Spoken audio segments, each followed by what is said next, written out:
Robert Schuman, c'est le père de l'Europe.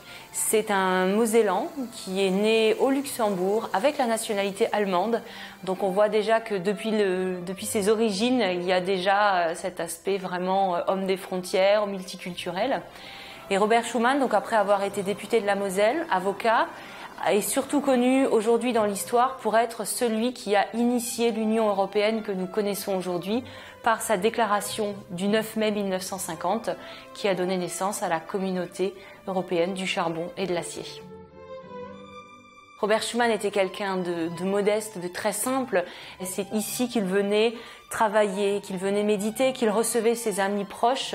C'est une maison qui est de taille moyenne et les pièces les plus importantes sont situées à l'étage. Donc là, nous nous trouvons dans le bureau. Le bureau, c'est ici que Robert Schuman, fin avril 1950, vient prendre quelques jours de repos.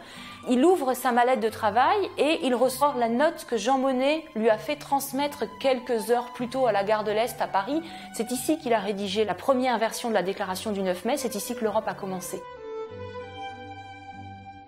Il a vu les conséquences de la Première Guerre mondiale, il a vu la montée du nationalisme dans l'entre-deux-guerres, il a vu la Deuxième Guerre mondiale. Et c'est tout ça, tout cet héritage historique qui lui a fait dire en 1945, il faut changer la manière de traiter l'ennemi, puisque l'ennemi, effectivement, l'Allemagne avait perdu la guerre. Et justement, l'idée de Schuman, c'était de ne pas dire c'est un ennemi, mais de dire nous allons en faire un allié, nous allons tendre la main à cette nation et construire. Nous accueillons environ 25% de notre public global dans le cadre scolaire ou extrascolaire. Alors ce sont des ateliers autour de la personnalité de Robert Schuman, de la découverte culturelle des pays européens, mais aussi des visites de la maison. Alors des visites accompagnées ou non de livrets pédagogiques de la maison et du musée. Et donc il y a une extension muséographique qui a été construite donc à partir de 2007. Et cette extension nous permet d'avoir un auditorium qui est donc une surface avec une surface amovible qui nous permet de faire des concerts autour du piano de Robert Schuman, des colloques scientifiques, des activités pour enfants.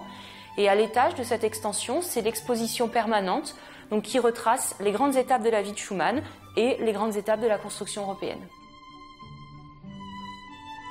Robert Schuman a été le premier et le seul à ce jour à avoir été élu à l'unanimité et par acclamation président de l'Assemblée parlementaire européenne en 1958.